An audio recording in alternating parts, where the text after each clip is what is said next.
So then the third major area of problem that I have is under the heading of enforcement discretion. So the city appears to, on the basis of the materials they posted on the website and what I've read in the bylaw and what I've read in the reports, etc., they appear to be proposing a form of enforcement discretion. Okay, and that sounds, not really clear. What does that mean? Okay, so basically what I understand that to mean, and by the way, what I'm going to say in this section, I really suggest that everyone look at the city materials for themselves and do their own due diligence. This is my impression of what I understand from the bylaw. But I believe I'm right. Nonetheless, this is my opinion. Basically, what enforcement discretion means is that, let's say, a police officer who goes out to, police the streets, as he or she polices the streets, has discretion when that officer encounters some infringement or potential infringement as to how they handle it. Do they even engage the person? So they see a person that's driving 51 kilometers an hour. Do they pull that person over? Or do they just let them go? They see a person who's going 60 kilometers an hour. Do they pull them over and write them a ticket, or do they pull them over and give them a warning? So, if a police officer had no discretion and they just were required to write a ticket every time that they saw any kind of an infraction, they would walk out of the front door of the police department and they wouldn't get 100 feet from the police department before the end of the day because they would just be writing speeding tickets all day long. So enforcement discretion is just a fact of life, and there's nothing unconstitutional about it in particular, or improper about it in particular. It's just a fact of life. So the bylaw, talking about enforcement discretion is not in and of itself a problem. Where it becomes a problem is that what the bylaw seems to be doing, this is what I get out of it, and again, I think it's pretty clear from the materials, but I invite you to look for yourself, is that they intend to have the bylaw officers in the city enforce the bylaws, which prohibit all sorts of conduct, having fires in parks or doing drugs on park benches or doing all sorts of stuff. They intend to enforce that in accordance with the principles of diversity, equity, and inclusion, in an equitable manner, which, again, maybe that doesn't bother you too much, so let me carry on.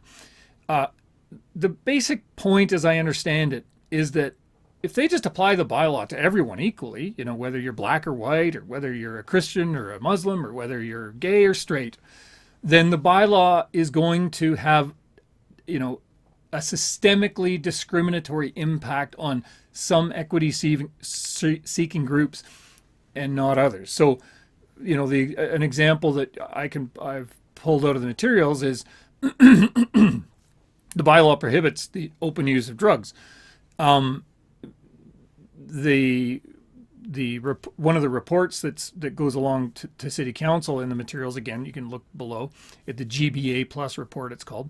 In that report, they say that, if you enforce that bylaw against people without discrimination, then it's going to detrimentally impact people that don't have a home, because people that don't have a home have nowhere else to go to smoke drugs. Okay, so therefore it would be unfair and inequitable to maybe charge them or even restrict them from smoking drugs in public because they've got nowhere else to do it. So that's the concept, I believe. And so what the bylaw, the enforcement discretion is intended to do then is to permit and instruct bylaw officers as they go about enforcing this bylaw to enforce it in a discriminatory way based on whether or not the person they encounter is black or white, gay or straight, homeless or not homeless, rich or poor, Muslim or Christian, have at her. Whatever different dimensions of equity we might want to apply. So the idea is to apply the law in a discriminatory way on the basis of race, etc., which is not a highly Canadian thing to do, and certainly a breach of the fundamental principles of the rule of law. Canada is a rule of law jurisdiction, and one of the first concepts of rule of law is that it applies to everyone equally. If you have a rule of law, but it applies to this group but not to that group, well, then there isn't the rule of law. There's really the rule of this group, right? So that's a problem in and of itself. So, just as an example of how this might be applied in a discriminatory way, again, I gave the example of, people smoking drugs on a park bench. Okay, maybe only the person with a home gets charged under the bylaw for an infringement. Maybe you have two religious groups that would like the right to protest under the problematic protest requirements. In that case, it may be that only the non-Christian group is granted the right to protest, or maybe the non-Christian group is required to provide a hefty security fee is not required to provide a hefty security fee where the Christian group is. Or perhaps you have two people breaching the bylaws, one of whom is white and one of them who is a racial minority. The GBA Plus report suggests that discretion enforcement ought to be applied so as not to arrest the person who isn't white. So you get the idea. It really, in my mind, seems to be preparing to really impose a form of modern progressive discrimination on citizens, which I think is objectionable to most Canadians in its own right. But again, I can't say exactly how the enforcement discretion is going to be exercised. I'm a civil rights lawyer. I read the document. I don't know how it's going to be exercised. That's why I provide all these caveats. That in and of itself is a problem. Again, we're a rule of law jurisdiction. The rule of law, another major concept of the rule of law, is that you write the rule down and people ought to be able to access it, read it, and understand it. To who does this law apply?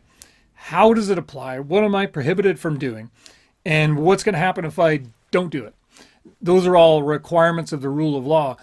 My point about the discriminatory enforcement here is that as a consequence of this murky kind of filter that's going to be applied to enforcement, we don't know, reading the law, who the law applies to, what is prohibited of the people to whom it applies, or based on your racial, religious, or other identity group, how it's going to be enforced on you based on your race, etc. So we have a law that on its face seems to prohibit a whole bunch of stuff and provide a bunch of penalties, but we have no idea whether or not we are subject to that law on the basis of reading it, because we have this whole concept of equitable enforcement discretion applied. So we think that makes the whole bylaw an abuse of statutory discretion and void for vagueness under the Charter of Rights and Freedoms, to the extent that the bylaw in any way infringes charter rights, which from top to bottom it infringes charter rights. So we got our three major problems. We have unconstitutional restrictions on expression and peaceful assembly. We have unconstitutional prohibitions on making people upset. And we have un-Canadian and unconstitutional enforcement discretion loaded into this thing. All in all, a constitutional disaster. So I would encourage all Canadians to contact the City of Edmonton, express their strong objection to the bylaw that they're now contemplating. And that's all I have to tell you. Again, links below to our demand letter, again, links below to our warning letter to the city. I really invite you to take a read on that. And links to the city's materials so you can see for yourself what it is that they're contemplating. Thanks very much.